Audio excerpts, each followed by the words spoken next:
Hola, buenas tardes. ¿Qué hay? Buenas tardes a los que estáis en este lado del Atlántico y buenos días a los que estáis en los países de Sudamérica al otro lado del Atlántico.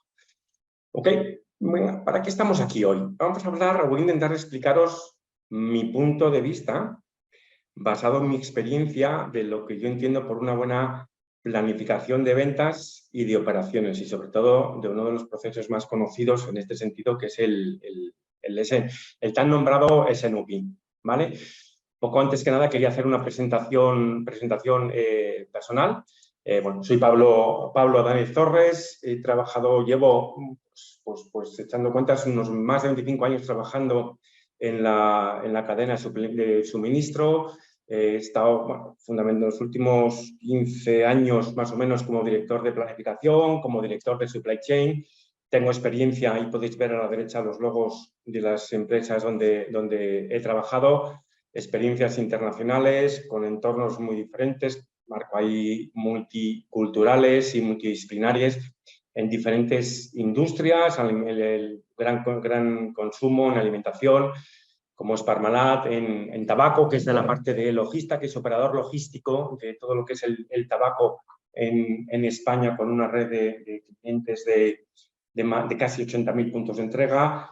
En el mundo de las bebidas espirituosas, de la mano de Diageo, que como sabéis es número 1 a nivel mundial, fabricante distribuidor. Y luego cambio totalmente radical porque entré en el mundo de las industrias químicas / minería de la mano de Maxam. Y por último, que es lo que estoy haciendo ahora, como en Ferroglob, que es también industrial. Ahora os nombraré un poco qué es lo que estoy haciendo y, por supuesto, como docente en el Instituto Europeo de Posgrado, algo que me aporta grandísima satisfacción porque es algo que siempre he querido hacer. Ahí os marco para que me conozcáis un poco más mis motivaciones. Siempre me ha gustado ser y me motiva a ser parte activa de la constante transformación que las empresas están haciendo y más en los últimos 15 años y a raíz del dichoso COVID, toda la transformación que se está haciendo. Necesito trabajar en equipo, necesito me gusta desarrollar el talento, hacer crecer las personas, involucrarlas en los procesos, involucrarlas en las personas. Me gusta saber que todas las acciones que estoy haciendo tienen un impacto en las compañías, en los resultados de las compañías. Y bueno, pues por las empresas en las que estoy, en las que veis, tengo gran orientación hacia el cliente y hacia el consumidor. Como formación, pues tengo un MBA y un BBA en International Business y por la Universidad de San Tomás. Entonces, un poco sobre mí.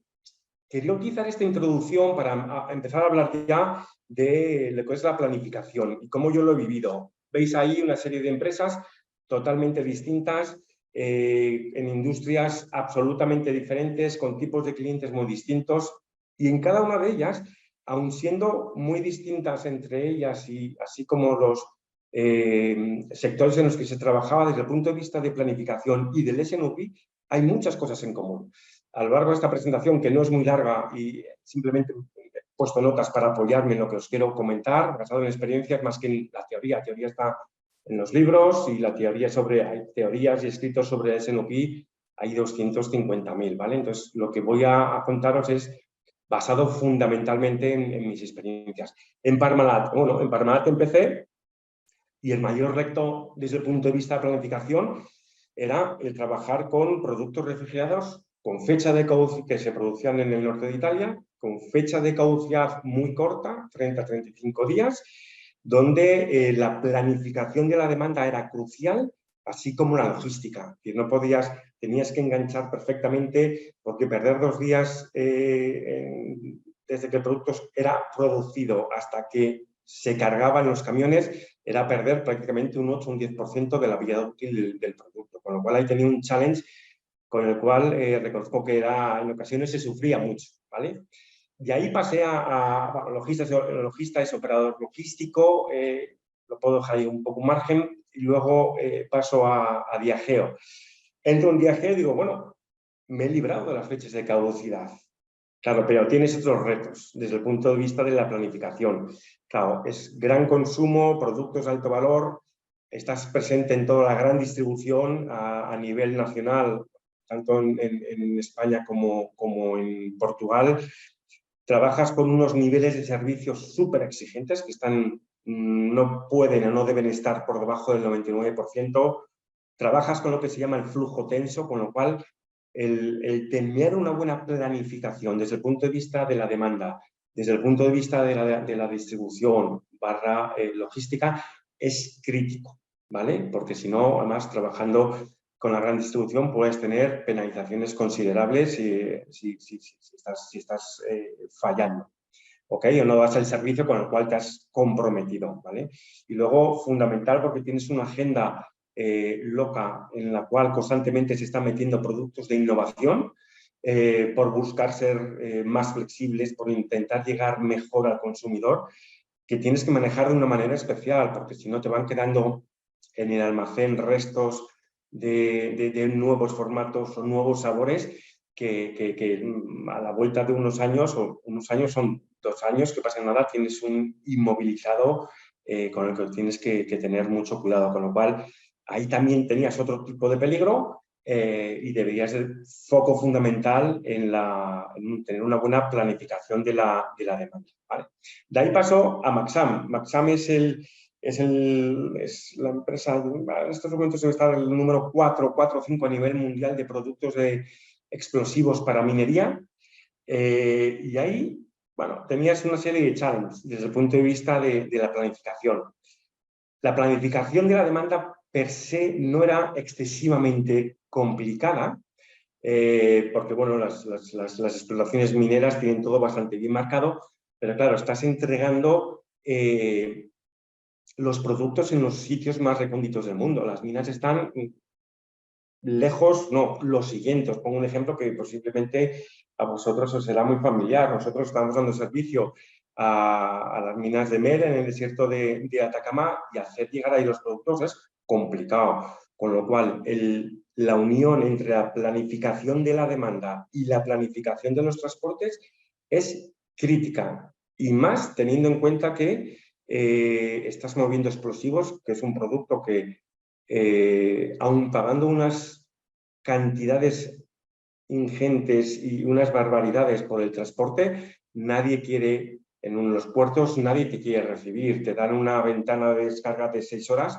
y a las 6 horas, hayas acabado o no hayas acabado de descargar el barco, tienes que salir del muelle, ¿vale? Con lo cual, de nuevo, la planificación es absolutamente crítica. Y luego es crítica porque cuando tú estás moviendo explosivos, cuando tú estás haciendo explosivos para minas abiertas, tú lo que estás moviendo son, por así decirlo, los ingredientes, que es lo que tú inyectas en los barrenos, ¿vale?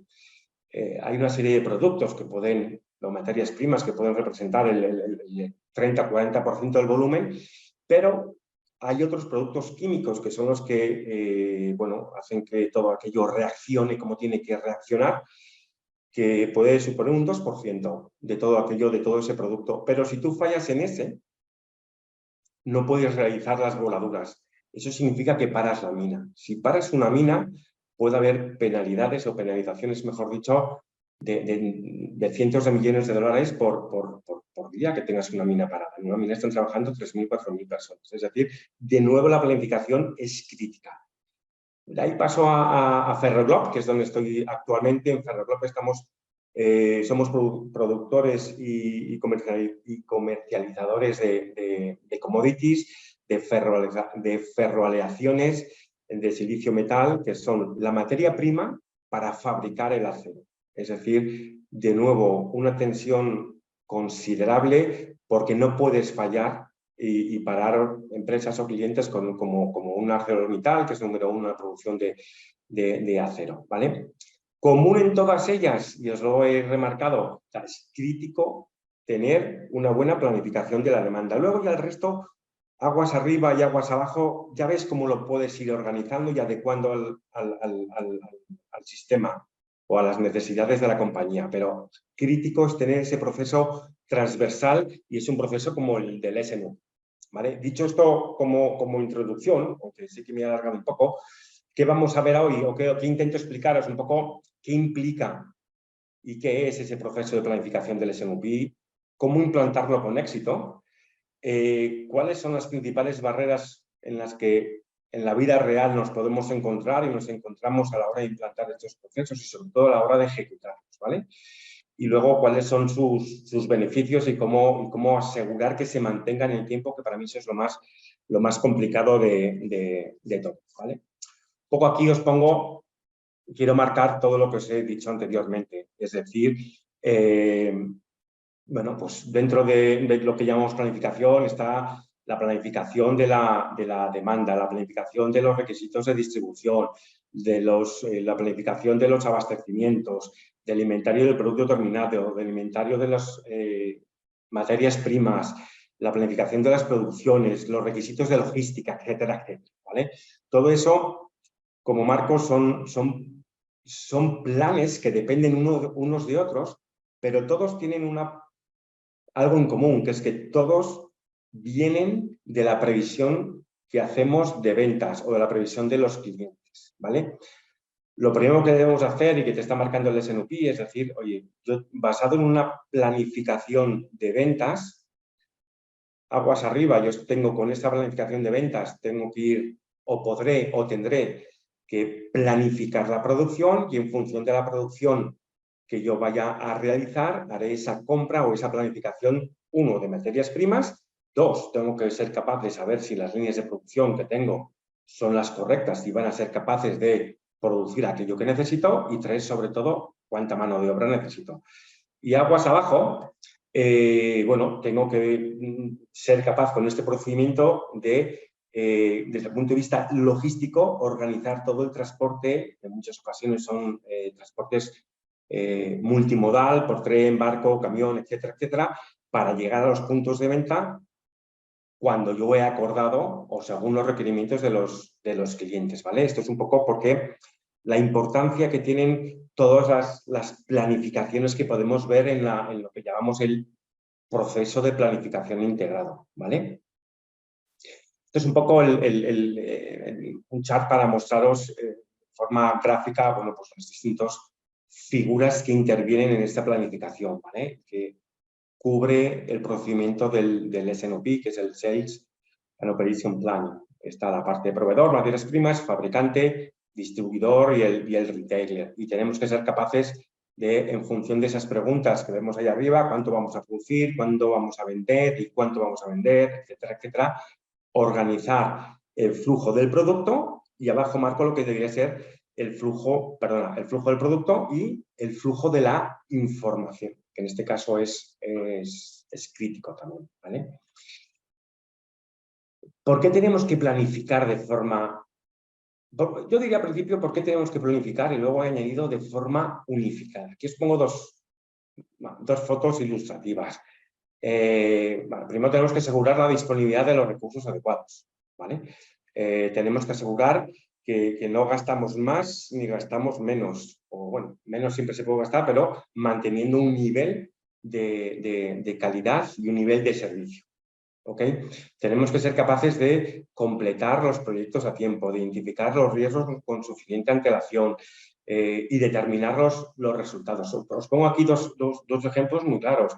Esto es gran consumo en la parte superior derecha, es decir, cuando entonces una cabecera o góndola en una gran superficie, hay un trabajo anterior de meses. Yo recuerdo en Diageo que para las cabeceras que hacíamos con las marcas como un Johnny Walker o un JB o un Smirnoff, un Buchanan's, tú tienes que negociar, básicamente las campañas de Navidad empiezan a negociarse en marzo. En marzo tú ya tienes que estar planificando a 6 meses vista no solamente la venta en botellas, sino en determinados formatos para hacer esos, en ocasiones los llamamos los display pallets, ¿vale? Hay un trabajo de planificación mínimo de 6 meses, ¿ok?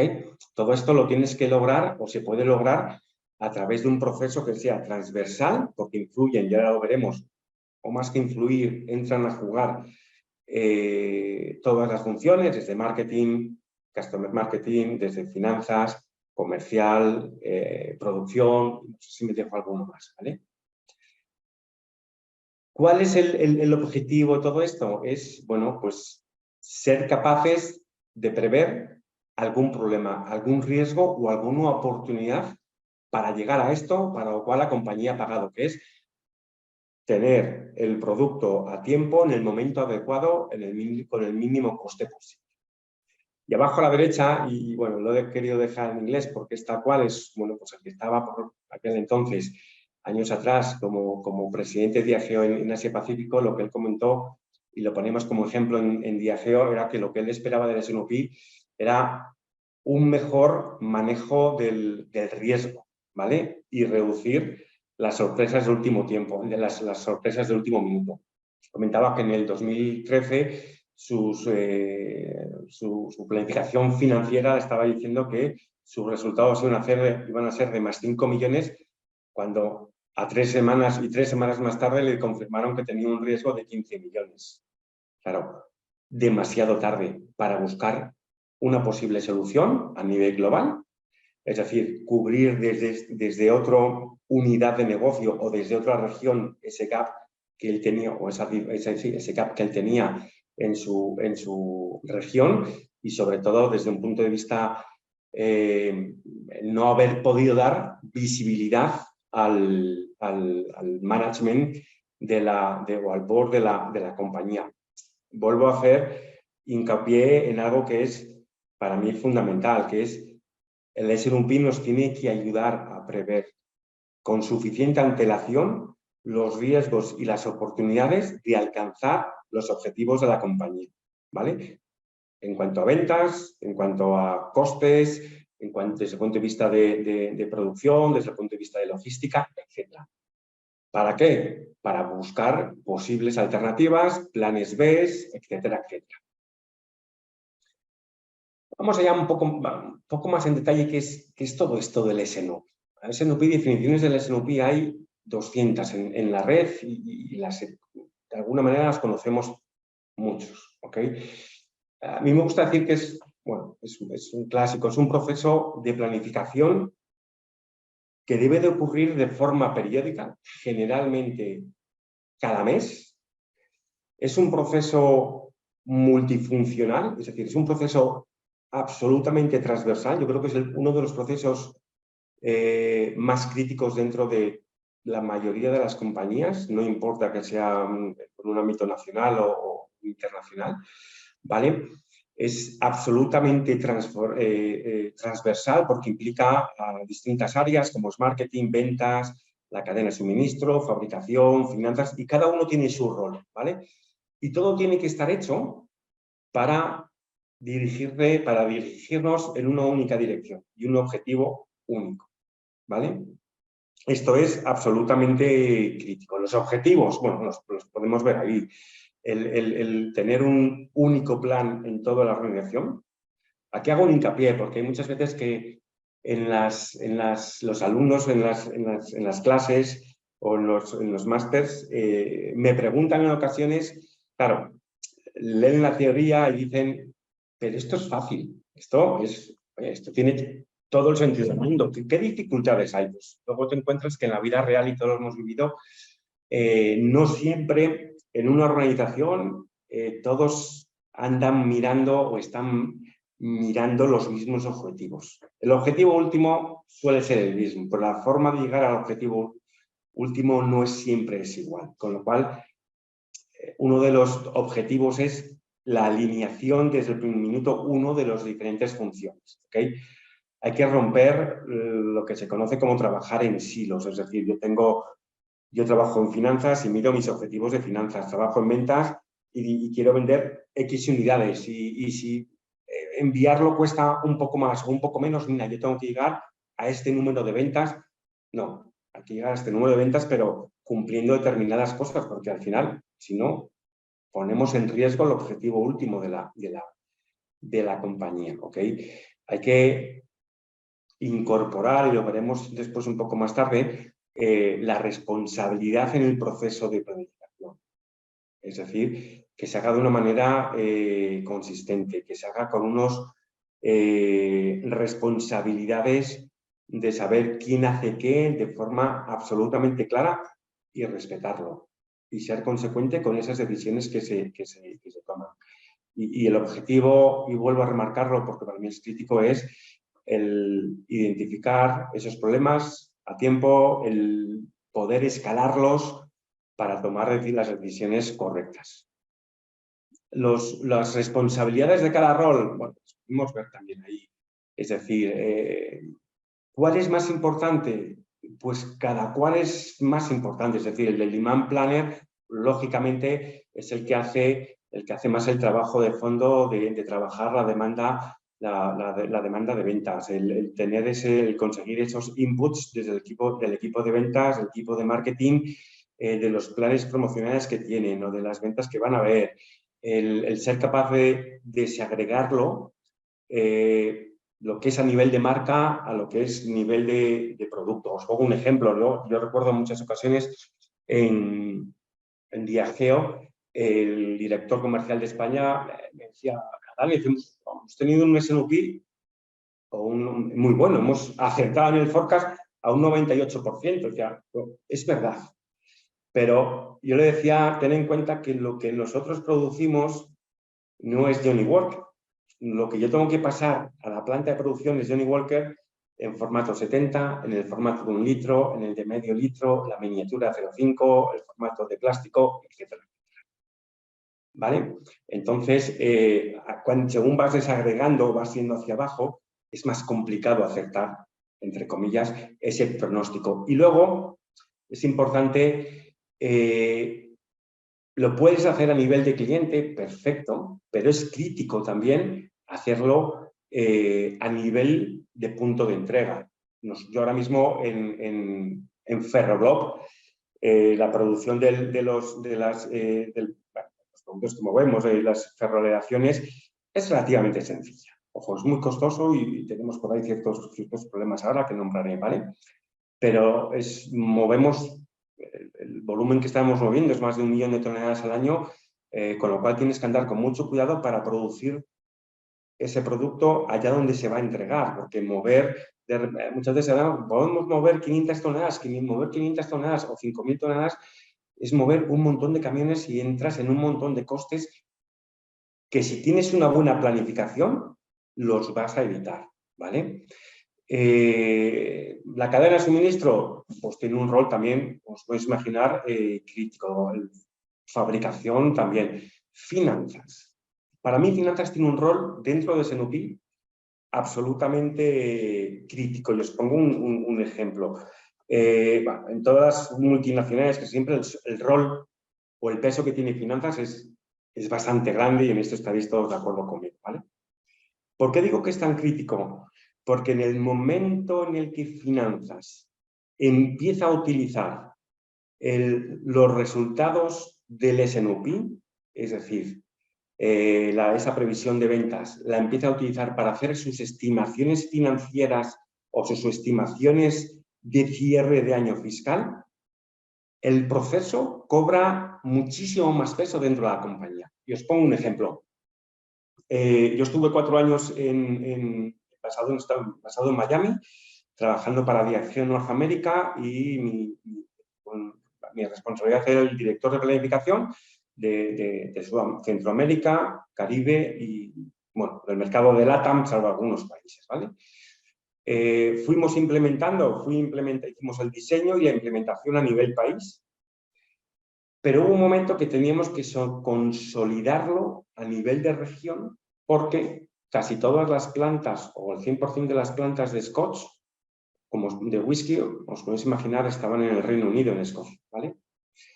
A la hora de hacer esa consolidación, funcionó bien los primeros meses, pero hubo un momento que yo ya avisé a finanzas, diciendo, oye, ya puedes coger, en lugar de cada vez que necesitas los números o las previsiones de venta para hacer tus previsiones financieras, en lugar de llamar a cada uno de los países para que te den sus estimaciones, puedes entrar en el sistema que teníamos, que en aquel momento trabajamos con SAP, el módulo de Apple, de IPO, y puedes agarrar de ahí el forecast para hacer tus previsiones. Eso dio un giro al proceso de 180 grados. ¿Por qué? porque todo el resto de departamentos o de funciones se dio cuenta que aquello que se acordaba en el S&OP era el número que luego finanzas iba a reportar. Con lo cual ya no valía decir que es uno de los problemas y es una de las razones por las cuales en ocasiones se falla o fracasa el modelo. Ya no se puede decir, oye, yo creo que voy a vender 10, pero a los planners les voy a decir 12 porque sí me aseguro la disponibilidad de mercancía. Si tú pones 12 en el sistema, finanzas va a tomar ese 12 y te va a pedir luego responsabilidades en función de ese número. Con lo cual eso ayudó enormemente a afianzar el proceso dentro a nivel de mercado y sobre todo que generase mucho más, que generase mucho más interés y la necesidad de trabajar, como os estoy diciendo, con ese número único, ¿vale? El horizonte, bueno, esto lo he puesto porque, y perdonad porque algunas están en inglés, pero creo que se entienden bastante bien, es ¿dónde colocas el S&OP? Bueno, aquí vemos ahí, están en la parte estratégica, la parte táctica y la parte operacional, ¿vale? El S&OP, que es la que aparece ahí en un azul más oscuro, es de los únicos procesos que une las tres. ¿Por qué? Porque cuando hablamos de esa planificación de la demanda, lo vemos o lo tenemos que ver, y también comentaré algo después, desde un punto de vista de horizonte. No podemos forecastear, si se puede decir, solamente los próximos 2 meses, que eso en ocasiones pasa. Yo lo he oído toda mi vida. Es que no sé cuánto voy a poder vender, es que dependo de muchas cosas, de las promociones de los clientes, de las promociones y acciones de los competidores, de los consumos, de si hace frío, si hace calor, etcétera, etcétera. Pero al final del día siempre les digo lo mismo. Desde el punto de vista de producción, tú no cambias una línea de producción en 2 semanas ni en 2 meses. Tienes que dar más visibilidad. Los encargados de traer ese número, que es fundamentalmente marketing y ventas, yo les decía, si tú no me das el número, si no acordamos un número, lo voy a poner yo. Es mucho mejor que lo pongas tú o que lo traigas tú, porque tú me vas a traer un conocimiento de mercado y de qué está haciendo la competencia y de cómo está yendo la venta a los puntos de venta mucho mejor del que yo tengo, ¿vale?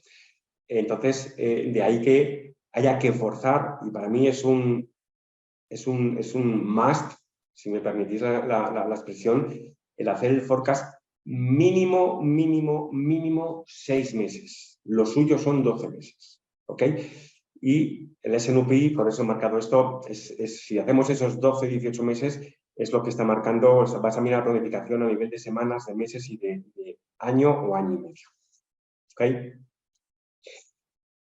Todo esto, no os preocupéis que no voy a entrar aquí, ¿vale? Pero esto es un poco, tenemos el proceso, y el proceso tiene que haber un flujo de reuniones y un flujo de información basado sobre una matriz de decisiones. ¿Vale? ¿Qué es esto de la matriz de decisiones? Que mucho lo habréis oído hablar, porque hay varios modelos. Aquí he puesto uno, que suele ser el más corriente, que es el del RAPID. Al final todos tienen un denominador en común, que es saber quién hace qué o cuál es el papel de cada uno de los asistentes a esas reuniones. Saber quién, en cada una de las reuniones, quién es el que decide, quién es el que recomienda, quién es el que realmente lleva a cabo la acción, quién es el que trae los inputs de la información. Entonces, cada uno tiene que tener claro su rol y tiene que tener claro quién es el owner de la reunión y tiene que tener claro quién decide. Eso es crítico. Con esa base pintas un flow, ¿vale?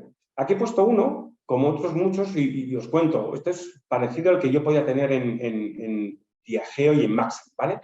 Hay una parte inicial que es el Demand Review, donde revisas la planificación de ventas, luego tienes el Product Management Review, con esto tienes lo que llamamos el Baseline Forecast, es decir, un forecast al cual tú ya le has añadido los nombrados building blocks, es decir, tú tienes un forecast base y en función de las promociones y las inversiones que hay desde el punto de vista de ventas y marketing, vas a generar una venta adicional que lo vas sumando a ese forecast base, que sería lo que tú venderías si no hicieses ninguna promoción, ¿de acuerdo? Y con eso tienes un forecast. A partir de ahí lo tienes que pasar por el filtro de supply, es decir, desde el punto de vista de supply, de producción, fundamentalmente ver si hay suficientes capacidades desde el punto de vista de las líneas de producción, de disponibilidad de materias primas, etcétera, etcétera. Y con eso generas ya lo que se llama el forecast revisado, un sitio lo llaman el unconstrained forecast, ¿ok? Que es el que llevas y enfrentas al budget anual o al presupuesto anual para decir si tienes un riesgo o una oportunidad, ¿vale? Esto debe ser hecho, para mí también es un must, en volumen y en valor. El objetivo último no es decir a la parte ejecutiva de la compañía tenemos un riesgo de tantas mil cajas versus el objetivo del año o el budget. Tampoco es decir tenemos un riesgo de 2 millones de bits. Perdona. El objetivo es decir tenemos un riesgo o una oportunidad de X millones de bits, porque al final lo que cuenta es el dinero que vendemos, la caja que vamos a hacer y el EBITDA que vamos a generar, ¿vale? Con lo cual ese tiene que ser ese objetivo último que os estoy comentando. Entonces, este es el flow. A partir de aquí, se puede simplificar. El modelo que yo tengo ahora mismo que estamos implantando en Ferroblock es mucho más sencillo. Al ser una commodity, no hay, de un producto industrial, no hay promociones, ¿vale? Con lo cual, toda la parte del building blocks de promociones, bueno, pues no existe, pero como os decía antes, esto es una industria totalmente distinta a la que yo conocía de viajeo. La base es la misma, porque es fundamental trabajar en la demanda de los productos, en la demanda que nos dan los clientes, pero esta es más sencilla porque no hay promociones, no hay un 2x1, no hay una cabecera, etcétera, etcétera. Como podéis entender, sí que hay ante una reducción en el precio, obviamente vas a generar más demanda, pero generas una demanda que en ocasiones lo que vas a hacer es generar stock en el cliente, porque no vas a producir, el cliente no va a producir más acero, ¿vale? Entonces, eso ya son las peculiaridades de cada una de las industrias en las cuales se mueve, pero repito, hay muchas cosas en común y el trabajar con una matriz de decisiones para mí es que no importa en qué industria estés, y esto es válido para muchos procesos, ¿vale? Pero sobre todo en procesos como el S&OP, que son procesos claramente transversales, donde entran a jugar muchos departamentos o muchas funciones, es crítico saber que aquí decide el director comercial, aquí el director de marketing, aquí el director de supply y aquí el director de finanzas, ¿okay? El resto es puro sentido común, dejar bien claro quién tiene que participar, lo que se tiene que discutir en cada una de las reuniones, etcétera, etcétera, ¿vale? Por cuestiones de tiempo no voy a entrar en mucho más detalle, pero creo que queda claro. ¿Claves para el éxito? Bueno, tan sencillas o tan complicadas como esto. Seguir el proceso crítico, como en todas partes. Yo aquí pongo el tener un proceso ad hoc, es decir, no vale tomar un proceso y que eso pasa en ocasiones. En muchas ocasiones, cuando estamos con el diseño del proceso, lo pintamos bastante generalizado, ¿vale? Yo pinté uno muy generalizado para implantarlo en LATAM.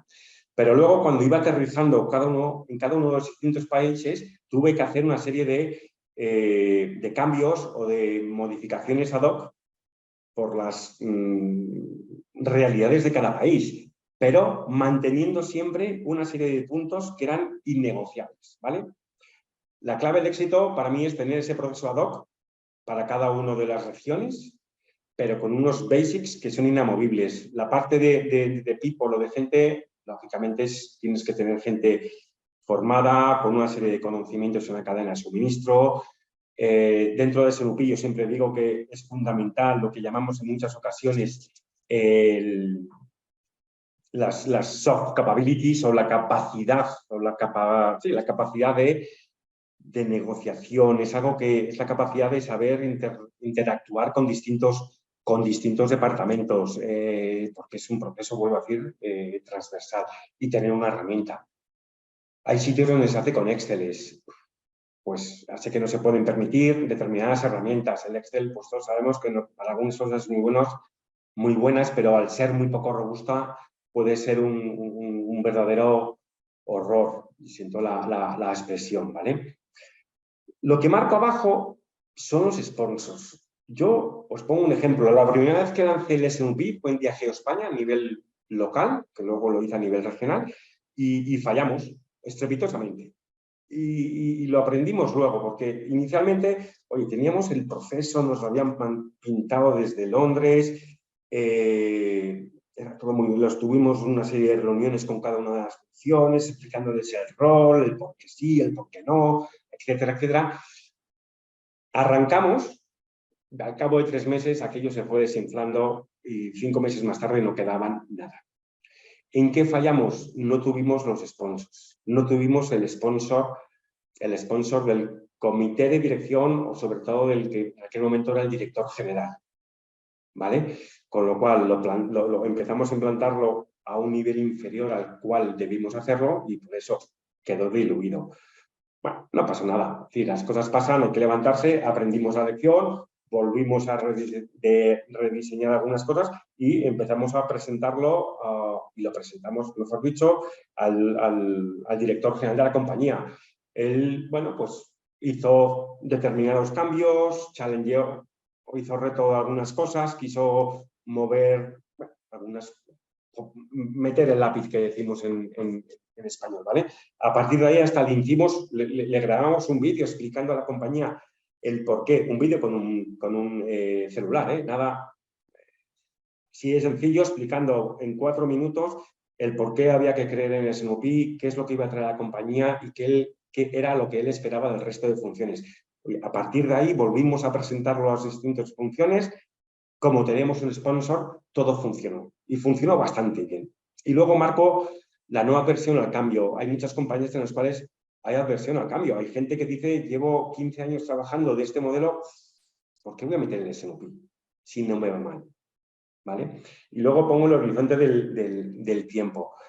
Es fundamental, como marcaba antes, el ser capaces de hacer un forecast, y el SNOP te lo marca mínimo con 6 meses. Y para mí los suyos son 12, ¿vale?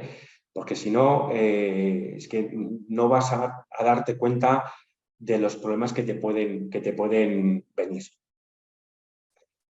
Debilidades o principales, bueno, más que debilidades, cosas que suelen ocurrir.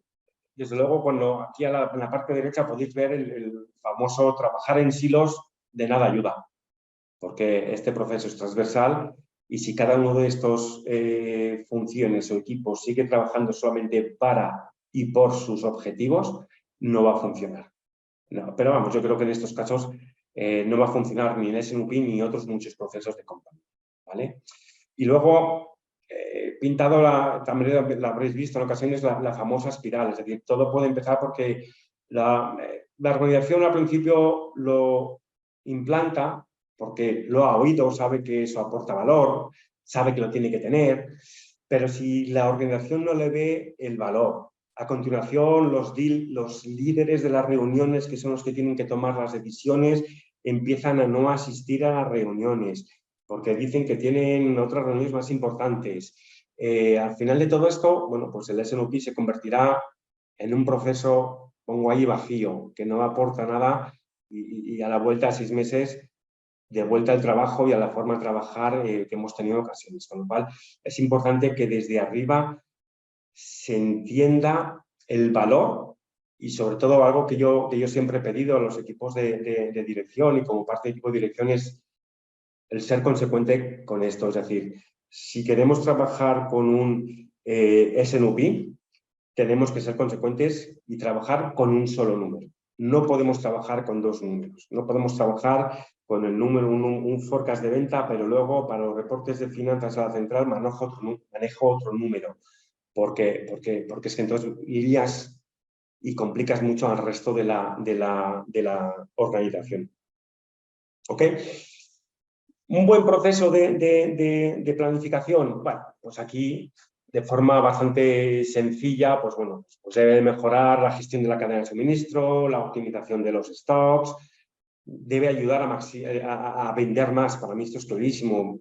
Si planificas mejor, vas a ser capaz de producir a un coste de una manera más eficiente, vas a poder bajar los costes de producción, por lo tanto, vas a aumentar tu margen, no vas a reducir el precio manteniendo el mismo margen y puedes vender más y vas a ayudar a tener más ganancias en en la cuenta de resultados. Y todo esto, bueno, pues lógicamente tiene que estar bueno, pues unido unas piezas con otras.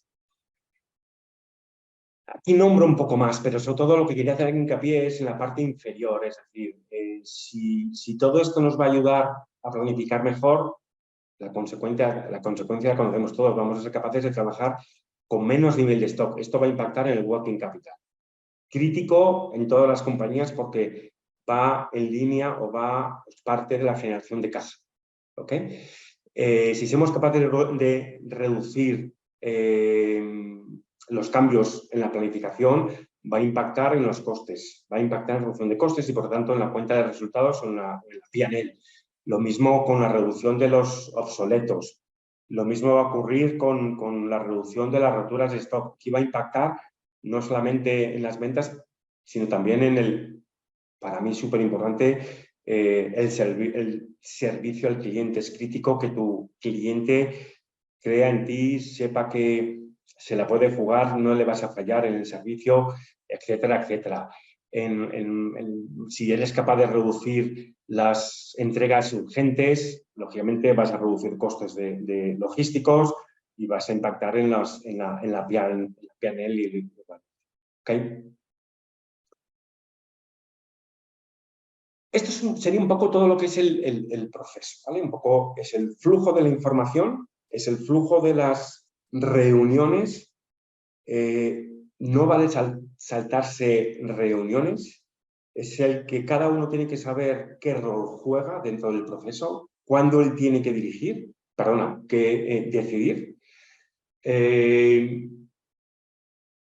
Sí o sí tiene que suceder de forma regular, ¿ok? Pero ¿cómo podemos controlar todo esto? Es decir, hay muchas organizaciones que esto supone en ocasiones contratación de gente, una inversión en CAPEX porque tienes que comprar determinados equipos, o software que te lo controle, etc. Pero, ¿cuál es el retorno de esta inversión? ¿Vale? El retorno de esta inversión es fácil decir, bueno, pues mira, vamos a vender más. Oye, pero ¿cómo lo mido? Vamos a mejorar el servicio. Sí, muy bien, pero ¿cómo lo mido? El famoso show me the money, ¿vale? Entonces, para esto tenemos que poner una serie de mediciones de control. La importancia de medir es crítica. O sea, lo que no se mide, no mejora. Lo que te están midiendo de forma regular, te están obligando o tú te vas a auto-obligar a mejorar. ¿Ok? ¿El por qué no medimos? Bueno, pues en ocasiones es falta de tiempo, en ocasiones pienso que es una pérdida de tiempo, hay gente que piensa que es para que me controlen, etcétera, pero hay que medir sí o sí. Para mí eso no hay duda acerca del por qué no medimos. Dentro de los KPIs con los cuales puedes ver en qué has mejorado, desde luego si has hecho una buena planificación o un buen proceso del SNOP, estaréis de acuerdo en que lo normal es que estés mejorando tu producción, estés mejorando tus niveles de stock, estés mejorando tu nivel de servicio, con lo cual están los KPIs para esto, el famoso OTIF, el saber que por cada caja que me piden cuántas soy capaz de entregar y por cada caja que me piden cuántas soy capaz de entregar a tiempo. ¿Vale? Seré capaz de medir dentro de las plantas la parte del OEE, seré capaz de medir qué porcentaje de mi stock es un slow moving o se queda obsoleto. Ojo, si se queda obsoleto, que esto es una discusión que en ocasiones tenía o tengo en muchas ocasiones en los equipos comerciales, es un poco drástico. Yo decía, mira, desde el punto de vista supply chain, yo soy un centro de coste. Y si tú, entre comillas, me das un forecast superior para tú tener disponibilidad de cajas y después, era mi caso en Parmalat, esas cajas caducan, se van a destruir. Si se destruyen, va a generar un gasto en la P&L, ¿vale? Con lo cual, tu equipo comercial vas a tener que vender más para generar el mismo EBITDA que están en los objetivos, ¿vale? Hay uno que, esos son los principales KPIs que miden el resultado de tener un buen proceso de S&OP o tener unos buenos procesos de planificación, ¿vale? Hay dos que marco, uno en azul para mí es súper crítico para medir si lo hemos hecho bien o no el S&OP, que es la evaluación del proceso. Es muy conocido como el S&OP Assessment, ¿vale? Es decir, cada cierto tiempo, cada 3, 4 o 6 meses o al menos una vez al año, hacerte una serie de preguntas sobre el proceso con 4 estados de madurez, ¿vale? ¿A qué me refiero? Si estamos en unas reuniones en las cuales solo miramos el forecast del mes en curso y del siguiente, tu nivel de madurez va a ser muy bajo. Tú debes de llegar a un nivel 4 que suele ser medir y revisar siempre al mínimo 12-18 meses, ¿okay? Si tienes un proceso en el cual en lugar de venir a reuniones todos los asistentes, por las razones que sean, por viajes, reuniones con clientes, etcétera, etcétera, no vienen, estarás en un nivel bajo, en un nivel inmaduro. Hay 1000 nombres para nombrarlos, ¿vale? Si a todas las reuniones asisten los que tienen que asistir y la reunión se hace como se ha acordado previamente, estarás en un nivel de madurez 4. Es importante hacer esta evaluación del proceso para conocer dónde estamos y ver qué acciones hay que tomar para movernos de un estado a otro, ¿vale? El resto puede ser engañarnos, pero al engañarnos lo que va a ocurrir es que al cabo de mes, vuelvo a decir lo que decía antes, al cabo de unos meses el proceso va a quedar vacío, no va a aportar valor a la organización y por tanto se va a quedar obsoleto el proceso, ¿vale?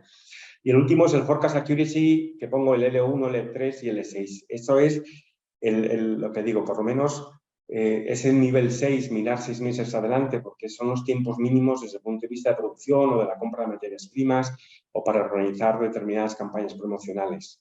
Si solo miras 2 meses adelante, te va a pillar, te van a pillar con el paso cambiado si quieres implementar determinados cambios. Pero por eso vuelvo a decir que la necesidad de las mediciones son absolutamente críticas. Estas son las conclusiones, es decir, hay que tener anticipación, hay que tener flexibilidad, hay que tener te va a generar un modelo de gobierno de toda la supply chain. Veis que no hay nada nuevo realmente en todo esto, ¿vale? Yo siempre digo que la cadena de suministro en muchas ocasiones es puro sentido común y es un modelo de mejora continua. Es un modelo que lo implantas, es un poco en ocasiones desagradecido porque tardas meses. No puedes pretender implantar un modelo de S&OP y que a los 4 meses funcione. Es imposible. Realmente, basado en mi experiencia, es un error. Mínimo te va a llevar 12 meses o incluso hasta 18 meses. Esta es un poco como el análisis final. ¿Cómo sé si un buen modelo de S&OP debe responder a estas 3 preguntas? ¿Vale? ¿Está el nivel de servicio adecuado con los requisitos de los clientes y de los contratos? Tengo que responder que sí, obviamente, ¿vale? La segunda pregunta sería, ¿qué estamos haciendo para asegurar y mejorar el servicio al cliente? Es decir, en ocasiones hay que buscar porque la competencia es feroz, la competencia va a tratar de ganarnos vía mejoras de precio, vía mejoras de servicio al cliente, etcétera, con lo cual no nos debemos de conformar con dar el servicio que hemos acordado, tenemos que asegurar que poco a poco lo vamos mejorando. Hay muchas formas de mejorarlo, ¿vale? Y sobre todo la última es hacernos la pregunta si estamos brindando o haciendo o realizando este servicio de manera eficiente. Claro, esto es puro sentido común, como digo siempre, pero no tiene sentido tener un servicio perfecto, pero a unos costes absolutamente desfasados o mucho más altos de lo que deberían de ser, porque el cliente estará muy contento, pero nosotros no estamos haciendo bien. Y en todo esto, todas las cosas, como me entenderéis, algo no funciona bien. Ok, un poco, bueno, creo que no me dejo ningún punto en el tintero. No, creo que no. Así que, por mi parte, abrimos el debate abierto a vuestras preguntas, comentarios. Intentaré responder a todas las que pueda y a todas las que sepa. ¿Por qué? Porque visto hay ocasiones que reconozco que en los cursos del Instituto del IEP hay preguntas complicadas, preguntas porque hay alumnos con una formación bastante interesante que están ya con experiencias profesionales que quieren mejorar y las preguntas son un verdadero reto que me gusta mucho y trataré de responder a todas las preguntas. Y si os parece, abrimos las preguntas.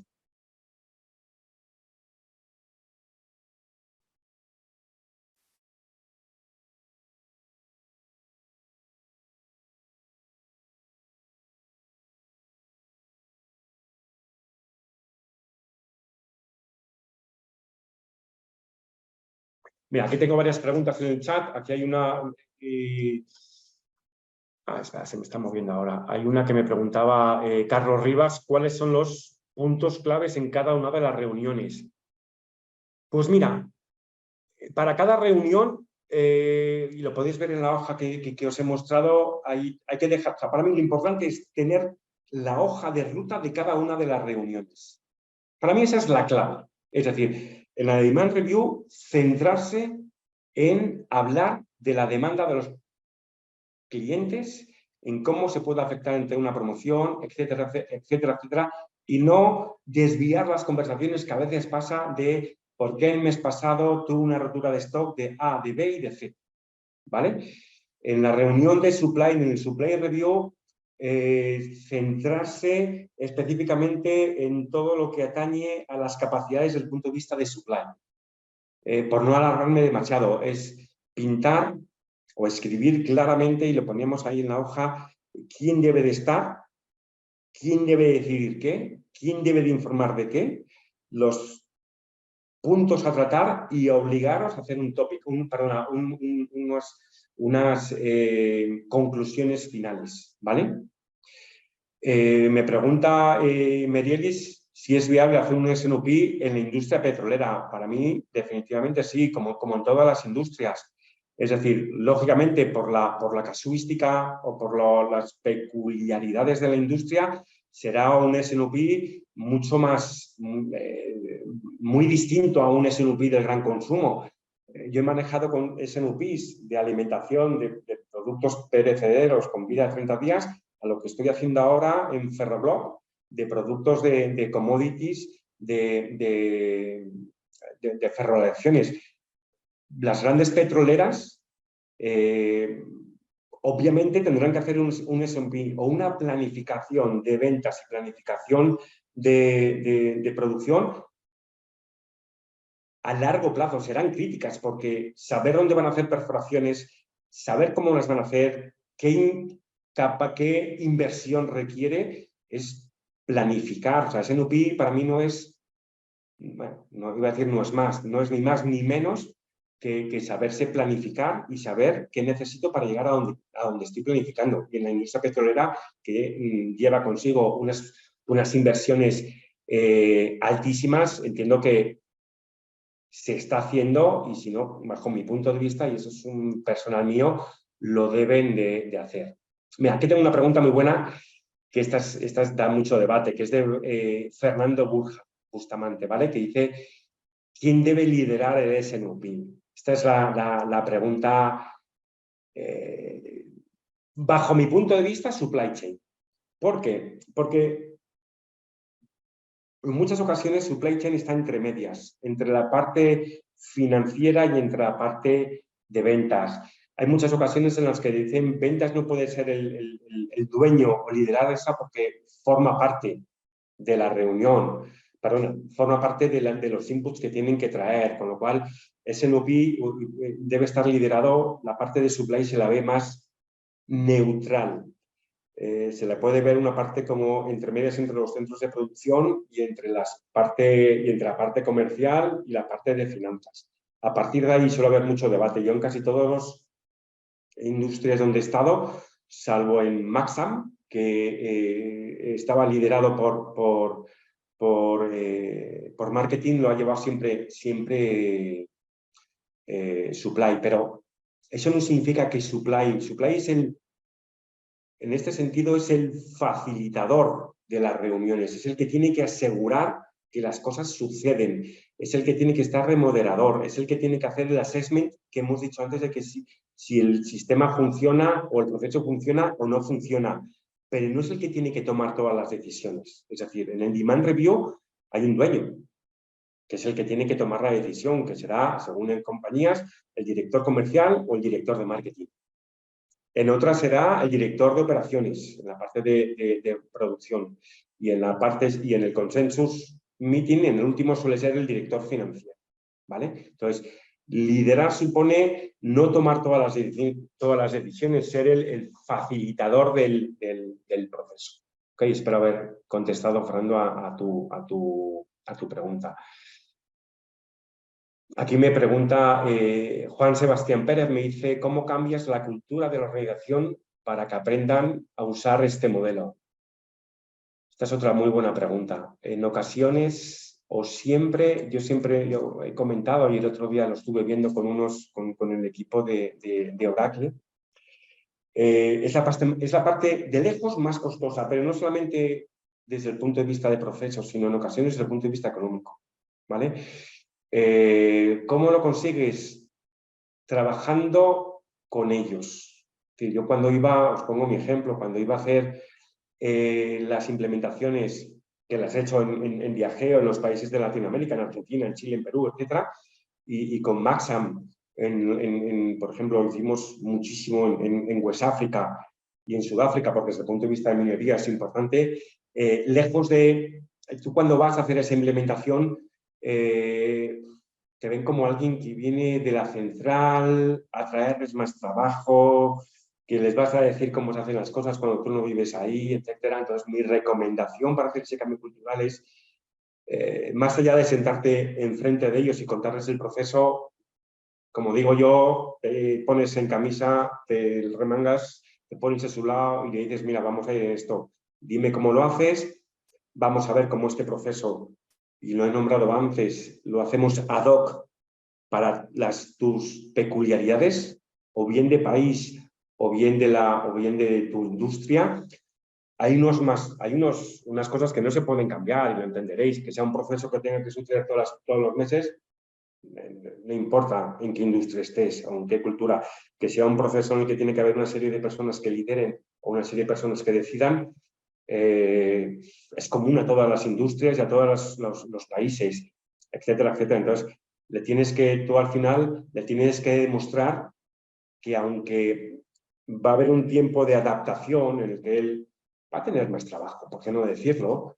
Va a tener que cambiar su forma de trabajar, pero que a la postre o en unos meses le va a aportar determinados beneficios, porque desde el momento que tú le estás diciendo que hay un compromiso por parte de la organización en trabajar con un único número, hay muchos que se apuntan. Hay muchos que se apuntan a ese cargo.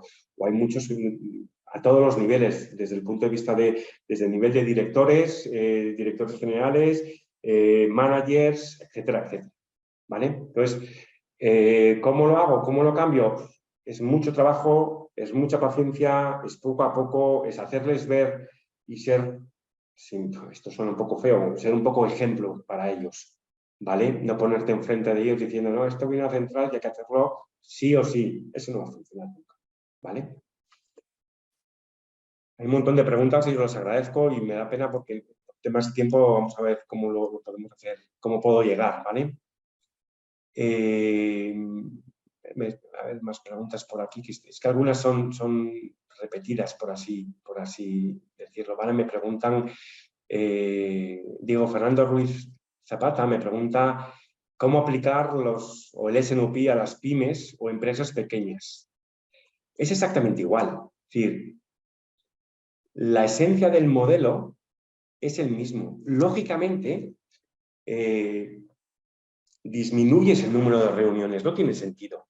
No tiene sentido tener 3 reuniones cuando es una pyme, ¿vale? En el que trabajan 15 personas. ¿Por qué? Porque en una reunión puedes cubrir lo que he puesto allí en 3 o en 4 reuniones, ¿vale? Lo importante es que de forma periódica, una vez al mes, por lo menos, se haga una revisión de los planes de venta, se haga una revisión desde el punto de vista de proveedores, si los números o las previsiones de ventas con las que se está trabajando son realistas, ¿vale? Yo os pongo un ejemplo. Una de las cosas que no he nombrado, como estuve como consultor de una pequeña empresa que estaba fabricando, distribuyendo en red unos productos de unos quesos artesanos del norte de España, era una empresa pequeña. Claro, el S&OP eran 2 reuniones realmente. Pero aún así, conocíamos, decir, mira, vamos a hacer una inversión en medios a través de unos influencers, etcétera, etcétera. Ok, hacíamos unas previsiones, pero teníamos que tener en cuenta la capacidad del fabricante. El fabricante no es más que un productor súper artesano de quesos que está en la provincia de Valladolid, en España, con lo cual él decía, yo puedo producir y preparar X paquetes al día o X paquetes a la semana. Es una reunión, tenemos una reunión de 2 horas una vez al mes, en ocasiones eran 2 veces al mes, en las que tenías que revisar esas realidades, es decir, contestando a tu pregunta, ¿es realizable? Sí. ¿Cómo? Pues de una forma mucho más sencilla. Que en unas pymes en ocasiones hay una sola persona que hace el rol de comercial, de marketing y tiene 3 roles más, ¿vale? Entonces reduces, pero lo que es importante es que de forma periódica se revisen esos puntos, ¿vale? Más preguntas. Bueno, muchas gracias. Aquí me estáis dando muchas las gracias por la exposición. Mira, aquí hay una pregunta que me voy a autocomprometer, porque no me sé bien la respuesta. Esta la hace Paulina Bárbara. Dice, buenos días, ¿el S&OP se aplica a una empresa de servicios? Nunca he aplicado y nunca he trabajado en una empresa de servicios. Pero definitivamente entiendo que sí. Habrá que modular mucho porque ya no estás moviendo, como digo yo, cajas, ¿vale? Estás moviendo servicios.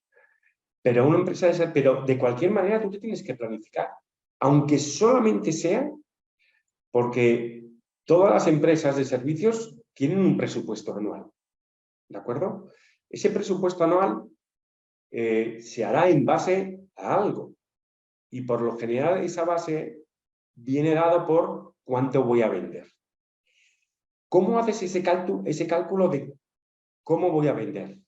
Ya sé que no son cajas, pero alguien tendrá que hacer una estimación de cómo vas a vender. Entiendo que en una agencia de viajes, si tú eres capaz de con tus proveedores, y desconozco el mundo, para que disculparme si digo algo que no tenga sentido, pero si tú vas a ser capaz de aplicar determinados descuentos o promociones o llegas a un acuerdo con determinadas aerolíneas para darles más visibilidad y conseguir mejores precios, tú vas a vender más. Es decir, de una manera u otra, tú vas a tener un proceso en el cual, en base a tus previsiones de venta, vas a planificar otras cosas, los recursos que necesitas en cuanto a personas para las agencias, etcétera, etcétera.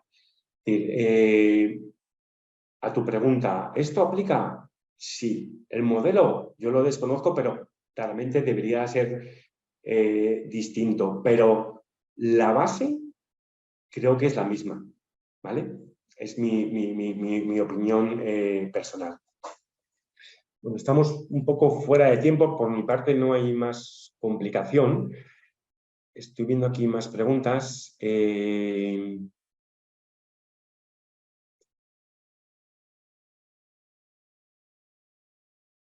A ver, ¿cómo? Es que muchas de estas van todas muy orientadas en los mismos temas.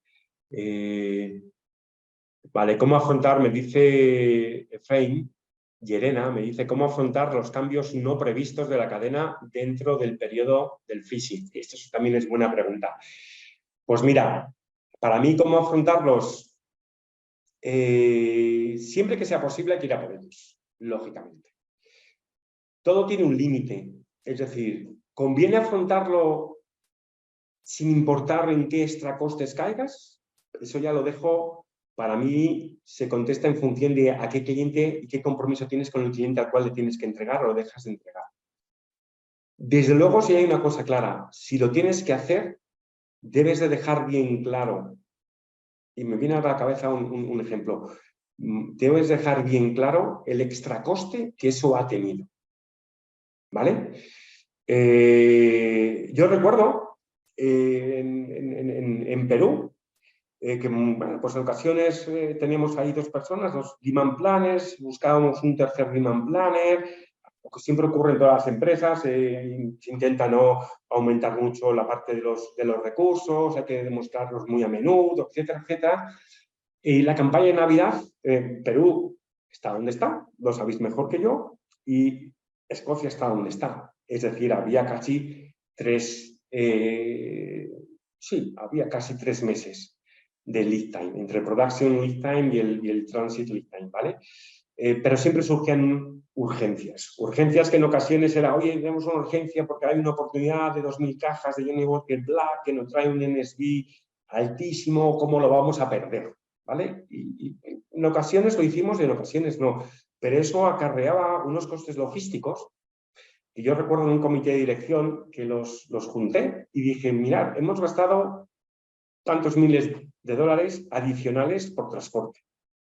Es verdad que ha merecido la pena porque hemos generado más EBITDA.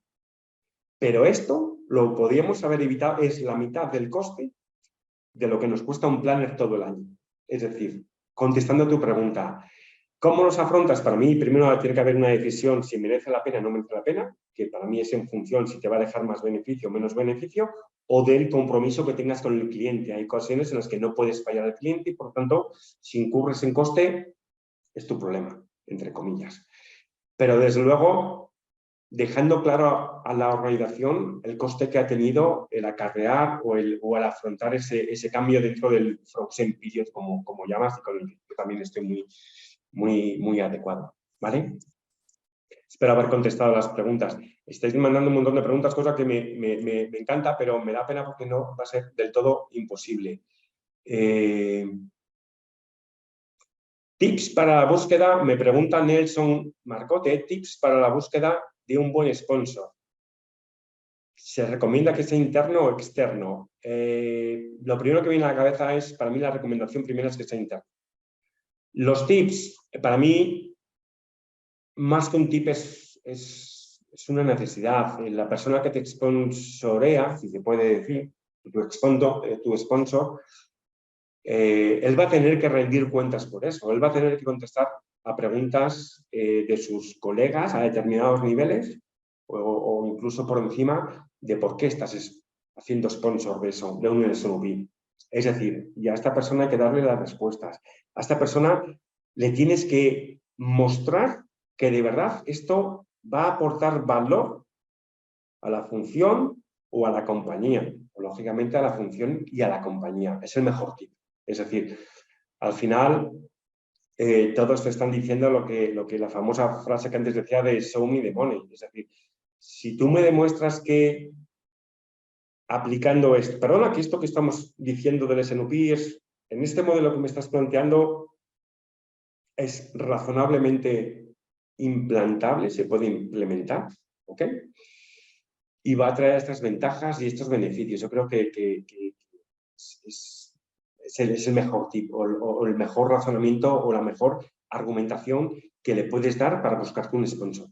Y el sponsor, en ocasiones, no tiene que ser, tienes que estudiar mucho cuál es el sponsor que mejor te va a apoyar, no el que te es más fácil llegar a él, ¿vale? No sé si me estoy explicando, es decir, en ocasiones, cuando buscamos un sponsor, tendemos a decir, joder, pues si me voy a este sponsor, que me llevo bien con él, por la razón que sea, con esa función, con ese departamento, te va a costar mucho menos conseguirlo. Pero es verdad que en ocasiones igual no es el mejor sponsor para este proceso. Con lo cual, uno, has de saber cuál es el mejor sponsor para este proceso. En muchas organizaciones suele ser el director general. Y dos, bueno, una vez que sabes quién debe de ser tu sponsor, buscarle su punto flojo. El punto flojo de un director general nunca te va a negar si tú te estás comprometiendo de forma seria a que en X meses, si tú implementas esto, si tú haces una pequeña inversión, bien en planners o bien en una serie de desarrollos informáticos, él va a tener unas mejoras en forma de más venta, de más beneficio, reducción de inventarios, pero se lo puedes demostrar con KPIs. ¿Ok? Espero haber determinado. Oye, creo que lo tenemos, son las 5:10 aquí en España. Os doy a vosotros las gracias por haber estado ese tiempo conmigo y con esta propuesta, y sobre todo con esta oportunidad que nos da el Instituto Europeo de Posgrado y nada, para mí ha sido un placer. Espero haberos aclarado algo sobre el proceso del SNUP y sobre la importancia de las planificaciones. ¿De acuerdo? Un saludo a todos y que tengáis buen día y buen fin de semana. Hasta luego. Chao.